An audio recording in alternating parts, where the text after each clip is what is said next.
things will never be the same. Because the hierarchy of power in the PVE sandbox is about to change. For those of you that didn't know, hand cannons as a weapon type are about to see some massive changes in Season 20.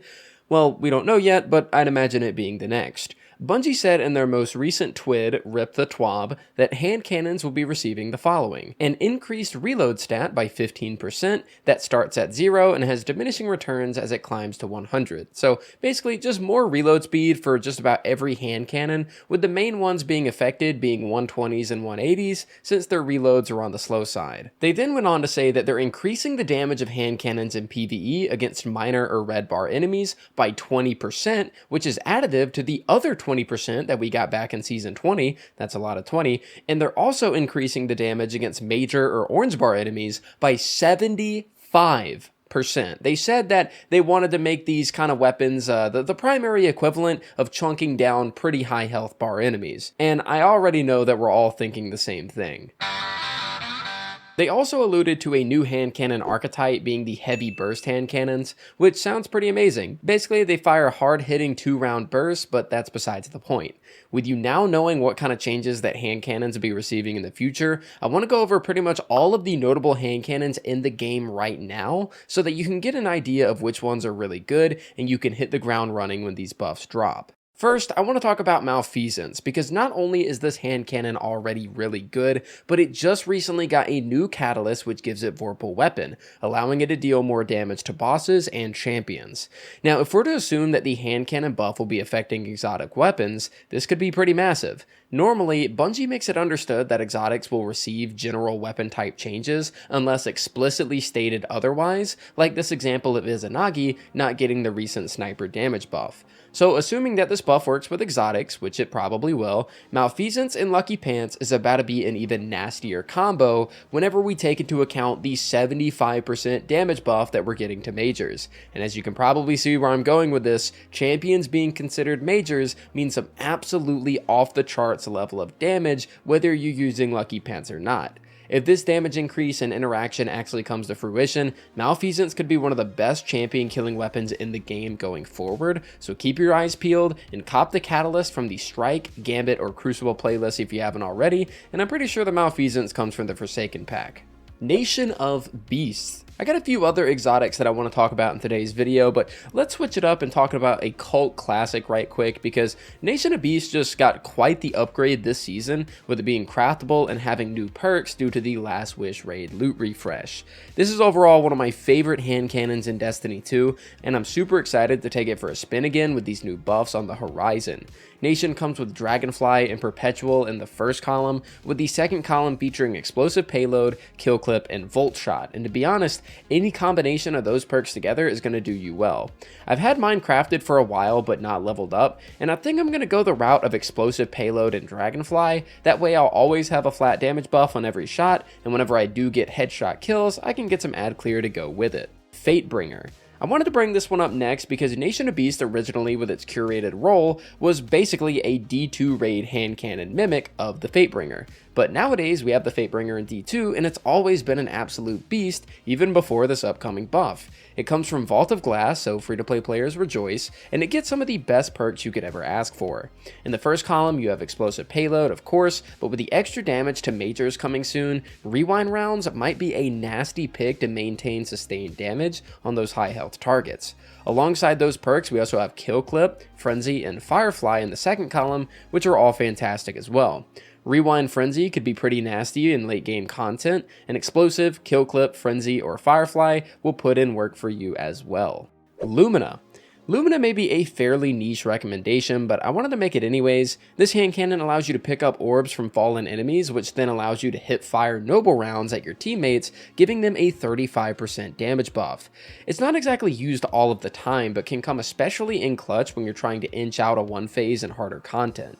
As you can see, I have no friends, so I don't have anyone to showcase this on. Oh, there we go. Yeah, it looks something like that, and it allows that guy to deal extra damage. Anyways, I wanted to recommend this weapon because it traditionally is only used as a support weapon, and the upcoming buffs will definitely help make it feel a bit more dangerous, and overall, not as boring. Posterity.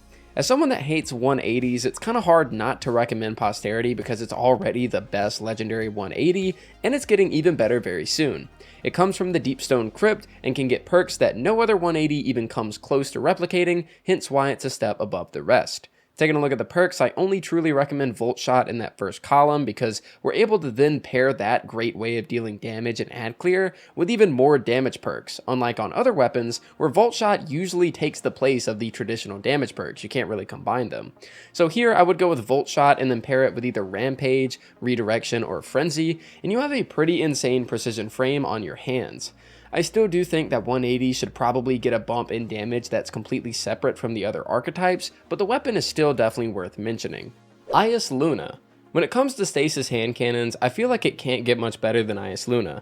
This weapon is simply a classic that is farmable during select weeks in the Grasp of Avarice dungeon, and has some really unique perk rolls that make it stand out.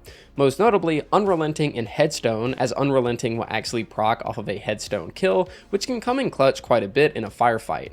Otherwise, you have Outlaw in that column, with Kill Clip appearing in the second column as well.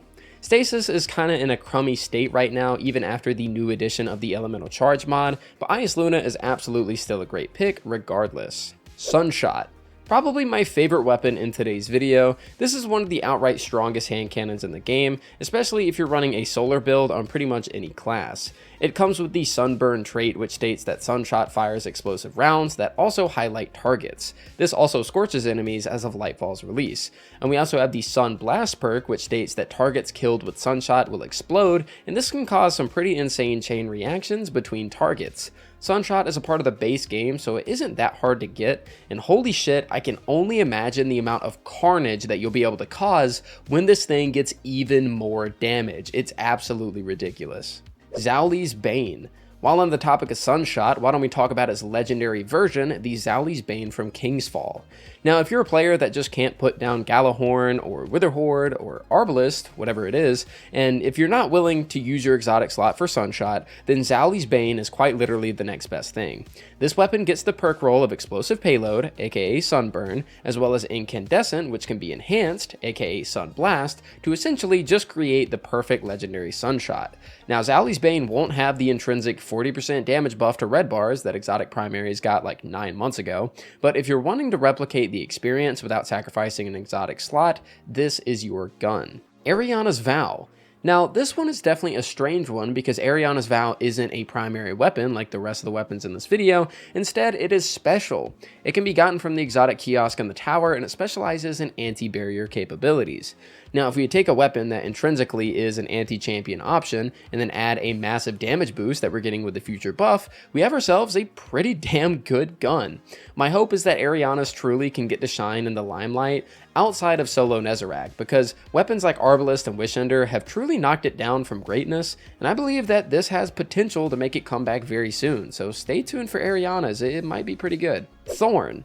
Now, I know this is going to sound kind of like a weird one, especially because THORN is traditionally a PvP weapon, but with THORN, we have a similar case to the Hunters with Lucky Pants. The exotic synergy that this weapon has with Warlocks in particular with Necrotic Grips is just insane due to the rapid poison spread and will only get better with time. Combine this with the fact that Bungie was teasing an upcoming exotic catalyst, saying that it's for a really old exotic that's been heavily requested, and it truly looks like THORN may be getting 2 sizable upgrades in the near future. Even if it doesn't though, Necrotic's Thorn is an absolute blast to use, and it gaining even more damage is going to make the playstyle that much more effective for more content going forward. So make sure that you grab this from the kiosk if you don't already have it. Judgment. Here for the last weapon of the video, I always gotta throw the Judgment into the conversation if we're talking about hand cannons. This may definitely seem like out of left field to you, but imagine Fatebringer if you traded away some damage in exchange for more grenades, and that is what Judgment is. Essentially, you are trading away Frenzy on the Fatebringer for Demolitionist, and instead of Explosive Payload, you have Timed Payload. It's a pretty damn good weapon. It comes from Prophecy, Demolitionist and Timed Payload is the role you want, and if you're someone like me that loves weakening nades, or healing nades, or those that are just going to clear the room for you, this hand cannon is perfect to get you those. I will take this to my grave that Judgment continues to be a fairly slept on weapon in Destiny 2, and even more so nowadays that match game is no longer a thing. So perhaps when this hand cannon buff drops, we'll see a lot more from it very soon. With that said though, those are 11 hand cannons that are going to be absolute. Oh yeah, I'm kind of editing this in post, but I wanted to mention Hawkmoon. I'm not sure why I didn't mention Hawkmoon in this video, but the damage that this thing can output whenever you get all of your stacks for the final bullet can probably be pretty insane whenever it comes to chunking enemies. So Hawkmoon, make sure you get that. If you don't have it, it's in the exotic kiosk. All right. On to the video. Incredible moving forward with the new buffs to the weapon type, and I hope you enjoyed. Let me know in the comments about any potential hand cannon that I missed out on talking about and why you enjoy it so much. And before ending things off, I'd like to give a shout out to the wonderful people that keep my channel going via Patreon and YouTube memberships. For tier 2 and up for Patreon, we have Admis, Serenity, Austin, Cinco, and Galumia. And for my tier 2 YouTube members, we have B-Dubs, Alex, Hank the Tank, Bluesman, Aldo Martin, Kira, Imposter, Repulsive Potato, Brandon Fisher, Ram, Irvin Hornbeat, Madgo, Salty, Nimble Fox, Mamimi, Clear, Angel, Ben McClellan, Mayhem Gaming, and Serenity once more. Thank you all so much for watching, and I'll see you all next time.